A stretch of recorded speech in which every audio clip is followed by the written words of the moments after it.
nós leremos esse texto tão precioso, 2 Timóteo 3, de 14 a 17.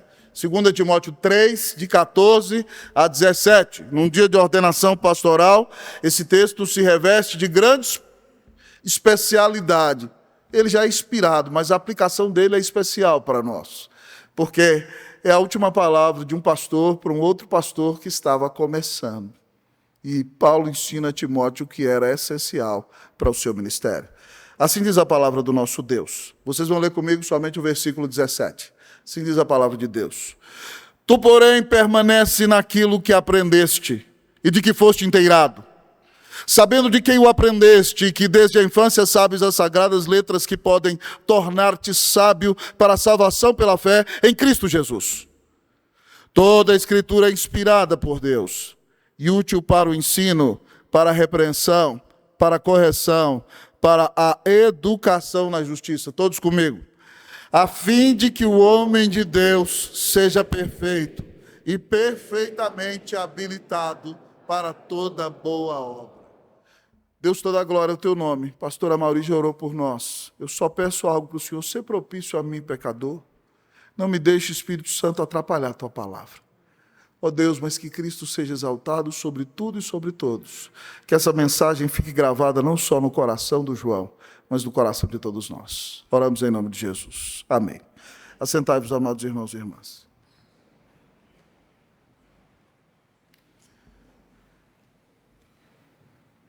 De manhã, amados irmãos, eu citei no sermão que, na época dos 500 anos da Reforma, o Conselho de Nó de Enologia e Música da Igreja Presbiteriana do Brasil promoveu uma campanha para que fossem compostos hinos em alusão aos 500 anos da Reforma Protestante.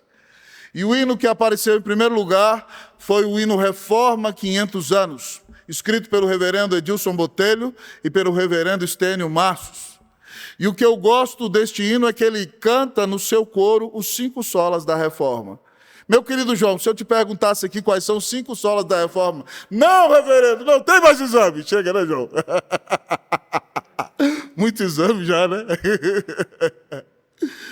Mas esse hino no coro canta os 5 solas. Nossa mente está cativa à verdade da Escritura e assim permanecemos. Seja a vida, seja a morte, salvação por fé somente, só por graça recebemos em Jesus justiça nossa, só lhe deu glória. Só lhe deu glória. E no dia da ordenação do João, para falar para um pastor, nós precisamos falar do primeiro sola. Sola Escritura. Essa carta é uma carta de amor. É uma carta escrita por um pastor que está na prisão, no corredor da morte. Ele já foi preso várias vezes. Já tinha sido preso em Roma, foi solto, provavelmente pregou na Espanha. Mas agora, depois que Nero incendiou a cidade de Roma, ele colocou a culpa nos cristãos. E o principal líder dos cristãos é Paulo. E Paulo está numa cela lúgubre, fria, gelada, escura, cheia de mofo, esperando o momento em que será chamado para ser executado. O momento no qual terá sua cabeça cortada. E nesse momento que se reveste de tanta importância, Paulo escreve a última carta que ele escreve no Novo Testamento, que é 2 Timóteo, que é uma carta de amor de um pai para um filho. Timóteo vai ser uma liderança importante na igreja depois da morte de Paulo. E ele, às vezes, é um tanto quanto tímido e precisa ser fortalecido para a grande missão que o Senhor vai dar a ele. Então, Paulo escreve essa carta para fortalecer Timóteo, para que ele seja um líder preparado depois da morte de Paulo.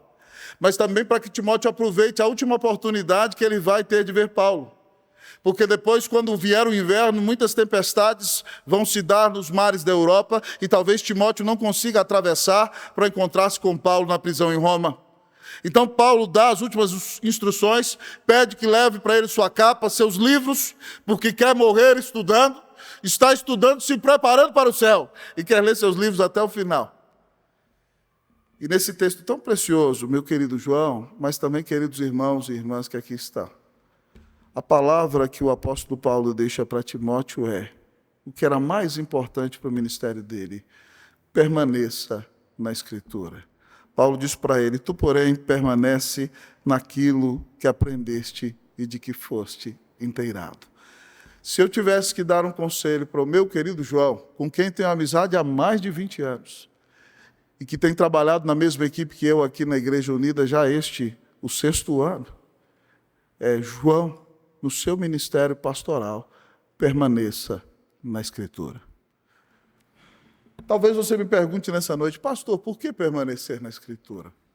Em primeiro lugar, o texto da palavra diz porque ela é apreensível. Paulo diz: tu, porém, permanece naquilo que aprendeste e de que foste inteirado, sabendo de quem o aprendeste. Timóteo era filho de mãe e vovós judias que ensinaram a Escritura para ele. Mamãe Eunice, vovó Lloyd, sentaram-se com Timóteo, ensinaram a Bíblia para ele. Ainda que o pai dele fosse grego, a mãe era judia, a vovó também. E ele aprendeu a estudar a Bíblia dentro de casa. Mas Timóteo não aprendeu só da mamãe, só da vovó. Aprendeu também do apóstolo Paulo. E agora Paulo diz para ele: Timóteo, permanece. A ideia desse verbo permanecer no grego é fincar as suas raízes. Permanece naquilo que você aprendeu. Saiba bem de quem você aprendeu. Aprendeu da sua mãe e da sua avó, mulheres extremamente honradas, e aprendeu da boca do apóstolo. Ele aprendeu as sagradas letras. Mas diz o texto que ele não só aprendeu, ele foi inteirado. Essa palavra para inteirado no grego significa literalmente que Timóteo foi persuadido de que a Bíblia é a palavra de Deus, inspirada, infalível e inerrante. E é interessante que Paulo, quando se refere à Bíblia nesse texto, está falando somente do Antigo Testamento, porque era a Bíblia que eles tinham completa naqueles dias. Mas tudo que ele fala do Antigo Testamento se aplica ao Novo. Paulo diz que uma mamãe pode ensinar a Bíblia para o seu filho. E uma vovó pode ensinar a Bíblia para o seu filho. Pastores podem ensinar a Bíblia para as suas ovelhas. Por isso nós devemos permanecer na Escritura, porque ela nos persuade e nos ensina. E elas são apreensíveis. Eu não sei se você sabe, mas literalmente o João é discípulo de Calvino. Pastor, ele é tão velho assim? Não. João ouvia o seu Calvino pregar, né? Lá na plantação da Igreja Presbiteriana do Parque São Domingos. Está aqui o presbítero João Batista de lá. Seu Calvino era presbítero da Lapa, não é? E foi plantar a Igreja Presbiteriana do Parque São Domingos num terreno debaixo de uma árvore, né, João? E João era menino e ouvia o seu Calvino pregando o Evangelho. Mas João também é filho de Dona Lídia, uma mulher muito preciosa que amava ensinar as Escrituras. Que até quando eu fui seminarista lá do Parque São Domingos, era ela quem conduzia com muita força e firmeza a escola bíblica de férias. Então, o João aprendeu a Escritura desde menino. Ele sabe de quem ele aprendeu. Ele sabe que a Bíblia é a palavra de Deus. Permaneça na Escritura, querido, porque se ela te ensinou como menino, ela pode ensinar a todos os meninos, queridos amigos e irmãos.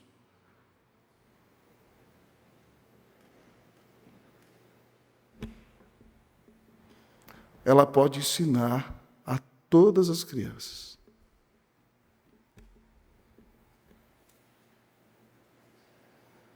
Queria que todos os irmãos prestassem atenção no sermão. Deus fala na pregação. Permaneça na Escritura, João. A nossa confissão de fé nos ensina uma doutrina maravilhosa, chamada de a doutrina da perspicuidade das Sagradas Escrituras. O que significa isso?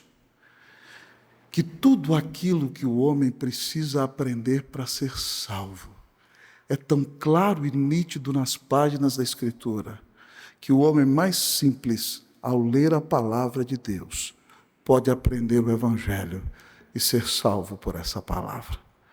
Que Deus o abençoe muito. Alguém aqui, irmãos, conheceu o reverendo Felipe Jacó Henrique? Levante a mão. Eu tenho feito essa pergunta em algumas igrejas do Brasil e, por incrível que pareça, o povo levante a mão. Levanta a mão. Reverendo Felipe Jacó Henrique é o reverendo Philip Jacob Henry. Ele era um puritano. E ele entendeu que a Bíblia era tão apreensível que ele fazia devocional com seus menininhos todos os dias. E ele ensinou os seus menininhos a decorarem um versículo do Salmo 119 todos os dias de manhã. E ele dizia que eles tinham que meditar naquele versículo. E o Salmo 119 é o salmo da palavra de Deus. Então eles tinham que pensar naquele versículo o dia inteiro, pensar na hora do almoço, à noite, quando chegavam em casa, depois de um dia de trabalho, no culto doméstico da noite, o pastor pedia que seus filhos compartilhassem com ele o testemunho acerca do que aquele versículo tinha trazido para a vida deles. De maneira que os meninos do reverendo Felipe Jacó Henrique decoravam o Salmo 119 2 vezes por ano. E faziam isso durante toda a sua infância e durante toda a sua adolescência. A palavra de Deus entrou com tanto coração, com tanto poder no coração do filhinho dele, o Mateuzinho, que o Mateuzinho cresceu e amou a Escritura, e foi convertido, e fez a profissão de fé, e se preparou para o ministério, e se tornou um pastor presbiteriano no norte da Inglaterra, e pregou a Bíblia toda de capa a capa no pastorado da sua igreja, e escreveu o famoso comentário de Matthew Henry, que nós, quando preparamos sermões, lemos até o dia de hoje. Tudo porque seu pai o ensinou a amar a Escritura desde a sua mais tenra idade, desde a sua infância. Pastor João, permaneça na Escritura, porque até uma criança pode aprendê-la. Mas o texto continua a dizer, permaneça na Escritura. Pastor, por que o pastor João tem que permanecer na Escritura? E todos nós que aqui estamos. Não só, queridos irmãos e irmãs, porque a Escritura é apreensível, mas permaneça na Escritura porque ela pode salvar, diz o texto. Tu, porém, permanece naquilo que aprendeste, de que foste inteirado, sabendo de quem o aprendeste, e que desde a infância sabes as sagradas letras, que podem tornar-te sábio para a salvação pela fé em Cristo Jesus. Meu querido pastor João, nós temos que pregar a Escritura, porque o centro da Escritura é Cristo. A palavra de Deus diz que essa Escritura, ela pode nos tornar sábios, as sagradas letras para a salvação pela fé em Cristo Jesus. Este livro fala da criação de Deus. Deus criou o mundo para a sua glória. Mas ele diz que o homem pecou e houve uma grande queda. E Adão, como nosso primeiro representante, deu a nós o legado do seu pecado, que foi uma natureza pecaminosa. E, portanto, era extremamente importante que Deus mandasse um Redentor do tamanho de Deus, mas que fosse homem sem pecado para nos substituir. E esse Redentor, Cristo Jesus, deu a vida na cruz do Calvário para pagar os nossos pecados. Então Deus da criação, que viu a nossa queda, não se esqueceu de nós, mas nos deu a redenção em Cristo Jesus. E você, João, tem pregado há muitas décadas para muita gente que todo aquele que se arrepender e crer que Jesus Cristo é o Filho de Deus será salvo, será perdoado de todos os seus pecados, será reconciliado com Deus, terá a vida eterna, terá paz com Deus. E essa Escritura, então, tendo como centro essa mensagem maravilhosa, que nós chamamos de cosmovisão bíblica, que é o Evangelho, nos mostra que esse Rei da Glória virá em breve. Como diz a música de Guilherme Kerr, virá em breve o Rei dos Reis, cante comigo, vestido em glória, com todo o seu poder, voltará, sim, Jesus voltará. Permaneça na Escritura, porque ela é que dá salvação. Deus tem usado, o João na rua é chamado de pastor João. Deus tem usado o João para pregar o Evangelho. E muita gente tem sido liberta. Louvado seja o nome do Senhor. Continue, santo varão, pregando o Evangelho de Cristo, para que pecadores sejam arrebatados das garras do diabo e trazidos para o reino do Filho do amor de Deus. Permaneça na Escritura. Mas talvez você me pergunte, pastor, por que o pastor João deve permanecer na Escritura? Permaneça na Escritura porque ela é apreensível. porque ela pode salvar. Mas, pastor João, permaneça na Escritura, porque ela vem de Deus. O texto diz aqui, toda a Escritura é inspirada por Deus. Quando você lê esse verbo inspirada no português, você pensa nisso aqui, ó. Mas o verbo grego é esse aqui, ó. Theopneustos significa soprada por Deus. O que significa isso então, pastor? Que Deus fez assim, ó, soprou e a Bíblia apareceu? Lógico que não, você é presbiteriano, pelo amor de Deus. Não acredite numa falácia dessa. Significa que Deus usou cada autor da Escritura com sua cultura, com sua idiosincrasia dentro do seu tempo, cada um conforme a sua própria capacidade para escrever o texto bíblico, mas Deus os preservou de erro. E essa preservação de erro se chama doutrina da inspiração das Sagradas Escrituras, de maneira que você tem em sua mão a fidedigna, a fiel, a confiável, a inspirada, a infalível, a inerrante palavra de Deus. A Escritura é inspirada por Deus, ela vem de Deus. É por isso que nós não precisamos inventar demais. É por isso que pregadores, quando sobem no púlpito, não sobem no púlpito para mostrar a sua intelectualidade, o seu brilhantismo, nem para chamarem a atenção para si mesmos, mas com santa reverência, eles têm que pregar a Escritura, porque elas vêm de Deus, elas são a palavra de Deus, elas são o livro de Deus, é a carta de amor de Deus para nós. João prega a Escritura. Nós não precisamos de pastores que inventem uma mensagem. Nós precisamos de pastores que preguem para nós com fidelidade a santa palavra de Deus. E nossa fé reformada começou muito bem, demonstrando isso no ano de 1521, quando Lutero, já tendo sido excomungado da Igreja Romana, quando Carlos V é eleito imperador do Sacro Império Romano Germânico, ele que era rei da Espanha, marca um tribunal imperial na cidade de Worms, chamada Dieta de Worms, para que Lutero se explique acerca da sua doutrina. Ele oferece a Lutero um salvo-conduto, que significa que Lutero iria ao julgamento, mas não seria preso mesmo se condenado naquele julgamento. E quando Lutero vai, ele já escreveu sobre a nobreza cristã da nação alemã, dizendo que a Alemanha não tem que pagar nenhum dinheiro para a Igreja Romana. Então, queridos irmãos e irmãs, Lutero vai passando nas cidades, ele vai mais de 500 quilômetros numa carroça, ora andando a pé, ora andando na carroça, e o povo na cidade se reúne e diz, Lutero, Lutero, igual a torcida de futebol, irmãos. O povo desenhava cartazes de Lutero, e o Lutero passava e o povo, Lutero, Lutero, Lutero. E quando Lutero entra em Worms no dia do julgamento, a cidade está empolvorosa, gritando o nome de Lutero. O próprio imperador ficou perplexo. Quando eles chegaram ali no julgamento, o imperador estava sentado no fundo, numa galeria como a nossa, no lugar mais em cima. Os livros de Lutero estavam na mesa, e o núncio papal desafiou Lutero a negar tudo aquilo que tinha escrito sob pena de morte. Lutero se levantou e tentou argumentar, achou que era um colóquio teológico, e o homem falou, cala a sua boca. Lutero, esses livros são seus, ele falou, são meus. Ele falou assim, você se retrata sob risco de morte de tudo aquilo que você escreveu? E Lutero tremeu. Pediu um dia para pensar. E naquela noite ele narra que teve uma grande batalha espiritual. O seu julgamento foi marcado para outro dia, às 9 horas da manhã. Dia 21 de abril do ano de 1521. E aí, Lutero, queridos irmãos e irmãs, é chamado no outro dia. E o desafiam a retratar-se de tudo que escreveu. E ele diz o seguinte, a menos que se me convença por qualquer argumento de razão, eu não posso ir contra a minha consciência. Minha consciência está cativa às Sagradas Escrituras. Papas erraram, concílios erraram, homens erraram.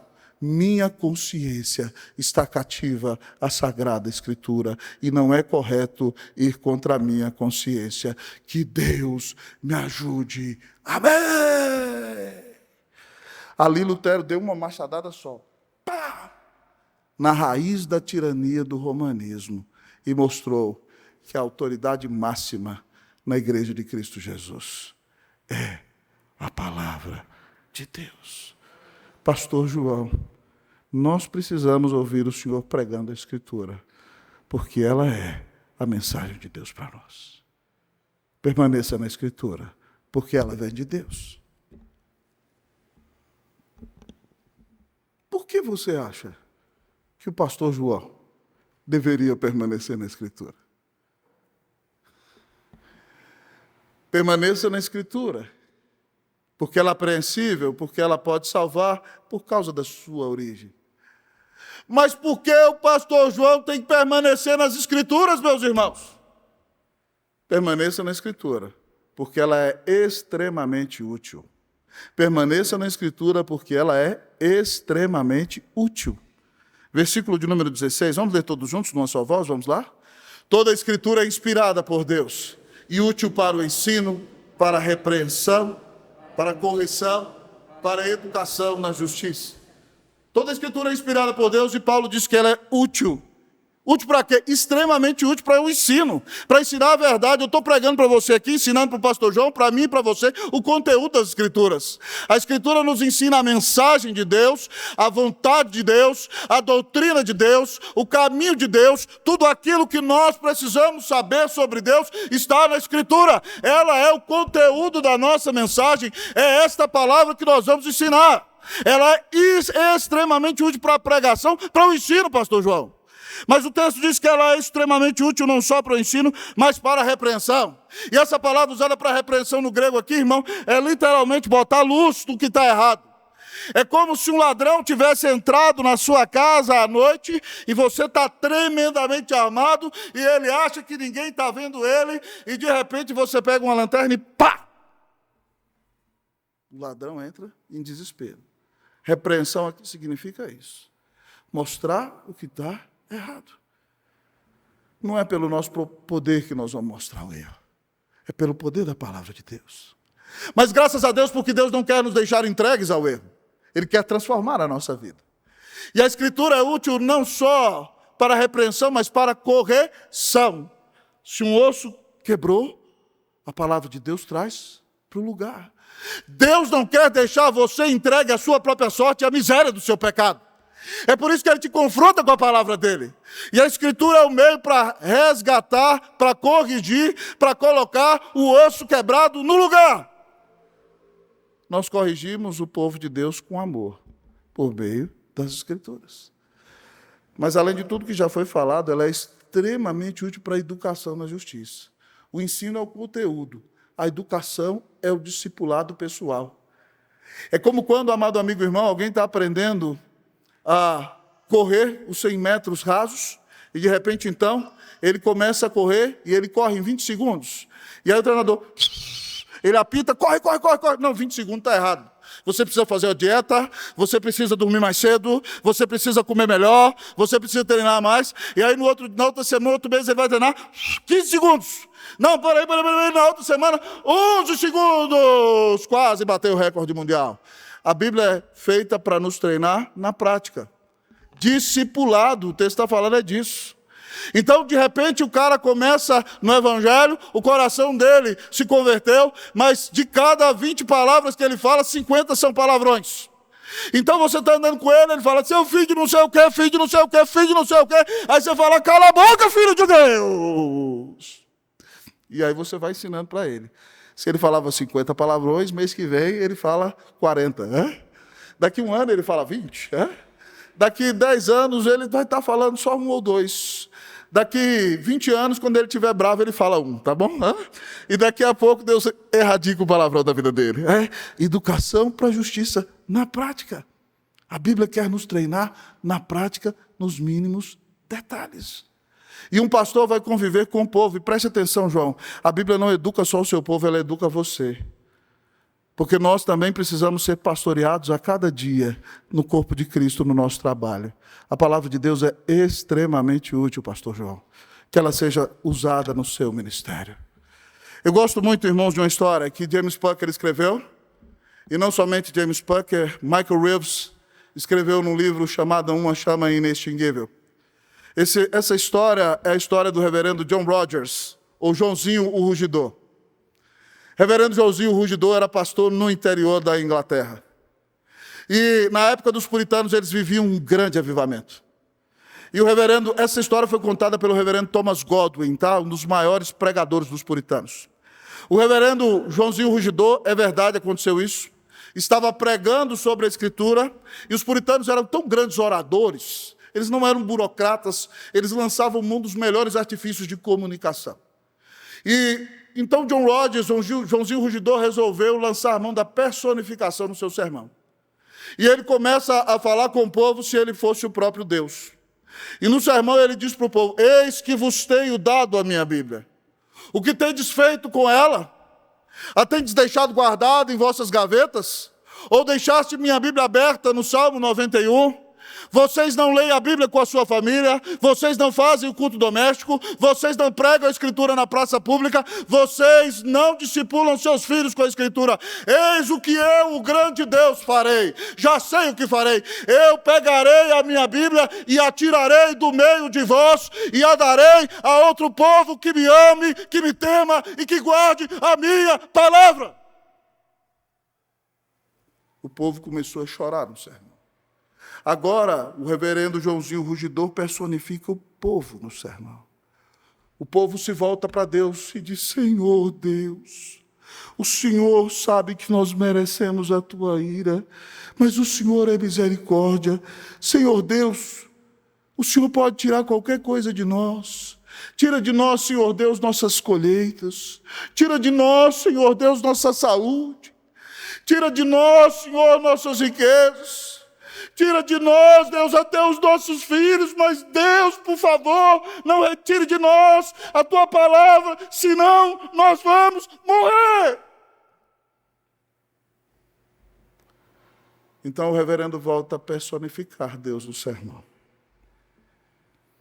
E Deus diz àquele povo: eis que terei misericórdia de vós um pouco mais. Deixarei a minha palavra no meio de vós. Espero que vocês ensinem a vossos filhos. Espero que vocês façam o culto doméstico. Espero que vocês memorizem a minha Escritura. Ela tem que ser pregada na igreja. Ela tem que ser ensinada em casa. Ela tem que ser aplicada em público para mudar a igreja, mudar a família, mudar a cidade, mudar a nação. Eu deixarei a minha Bíblia um pouco mais no meio de vós.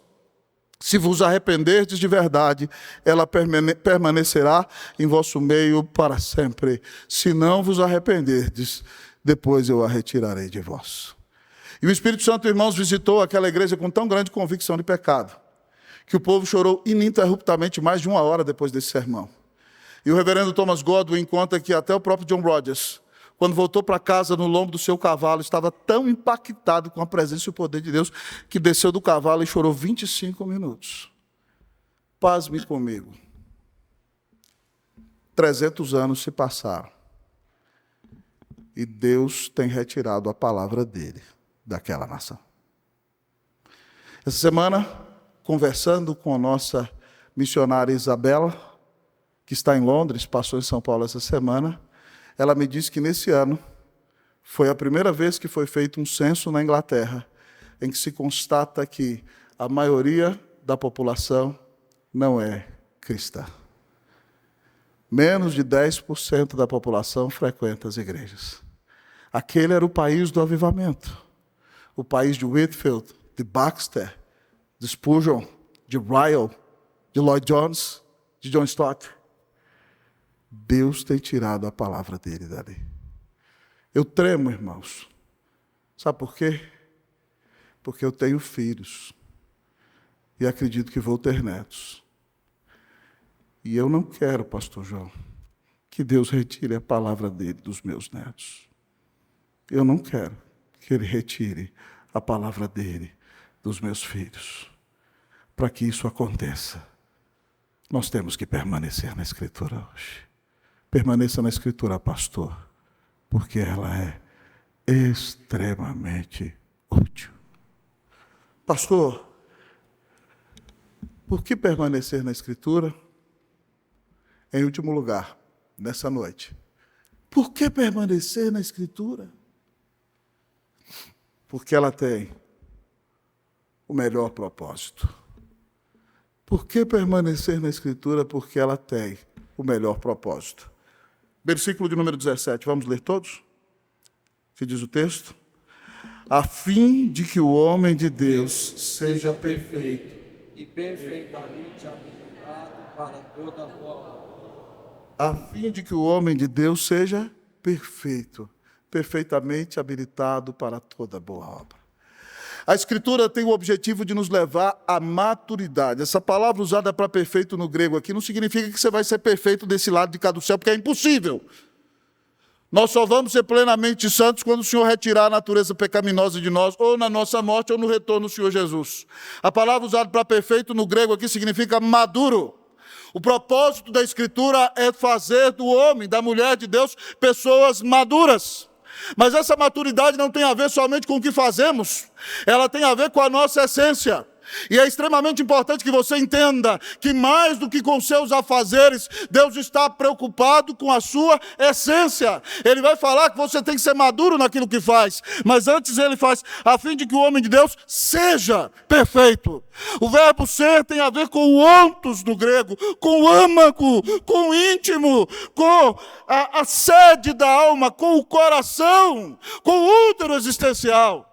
Significa que nós temos que plantar a palavra de Deus lá no íntimo.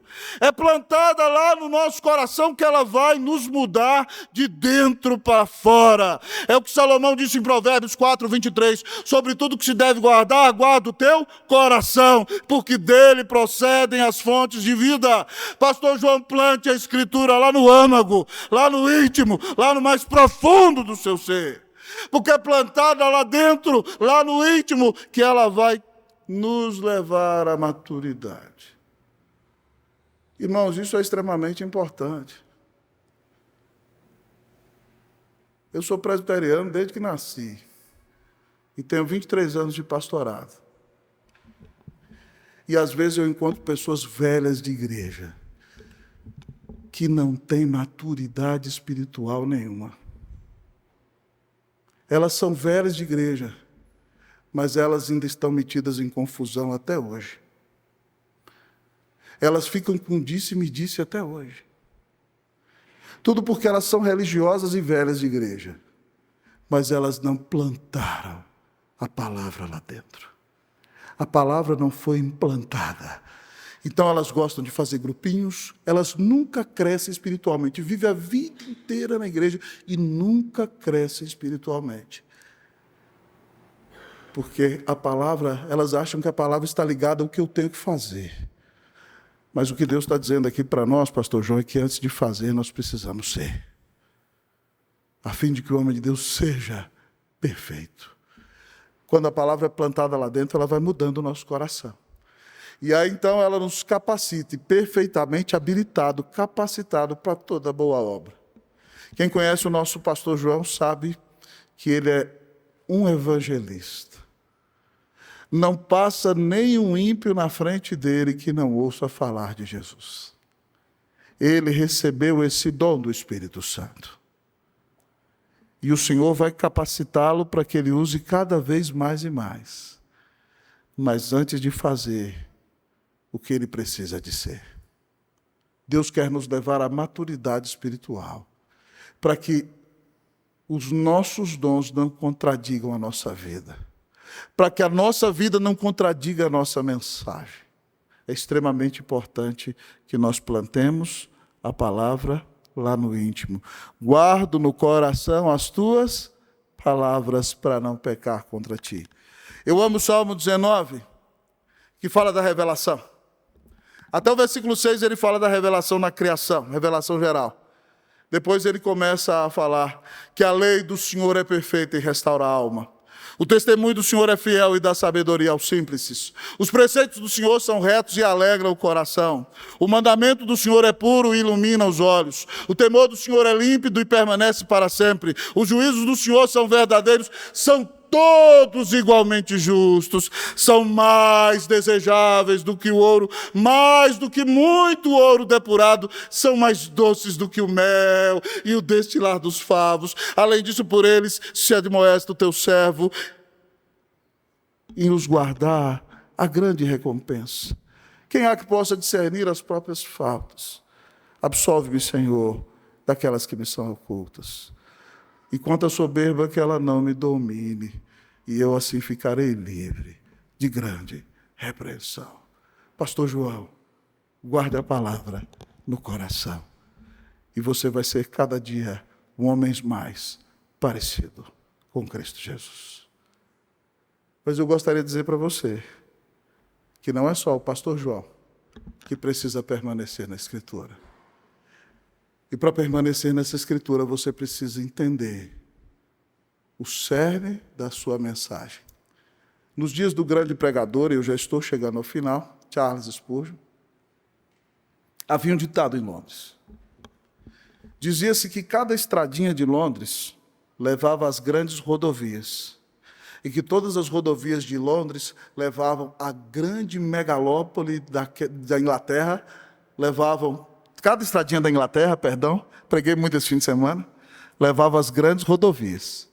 E as grandes rodovias levavam à grande megalópole da Inglaterra, que era Londres, a maior cidade do mundo à época.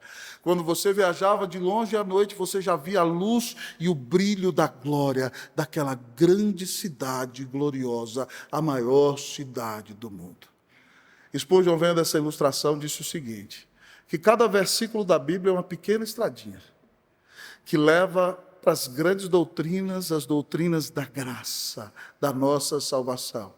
E quando você cai nessas grandes rodovias que são as doutrinas da graça, lá de longe, você vê a mais bela, a mais gloriosa, a mais brilhante, a mais majestosa, a maravilhosa capital das Escrituras, Jesus Cristo, o nosso Senhor. Ele é a capital das Escrituras, porque Deus amou ao mundo de tal maneira que deu o seu Filho unigênito para que todo aquele que nele crê não pereça, mas tenha a vida eterna. Se você quer compreender as Escrituras, arrependa-se hoje dos teus pecados e creia que Jesus Cristo te amou e deu a vida na cruz para te salvar.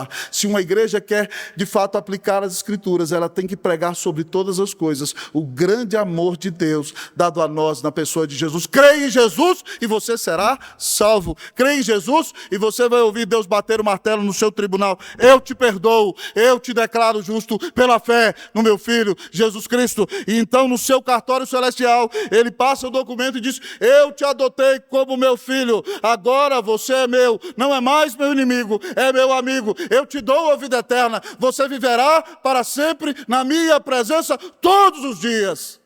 Que nós permaneçamos na Escritura, para conhecer e amar cada dia mais e mais a nosso grande Deus e Salvador Jesus Cristo. Reverendo João, permaneça na Escritura.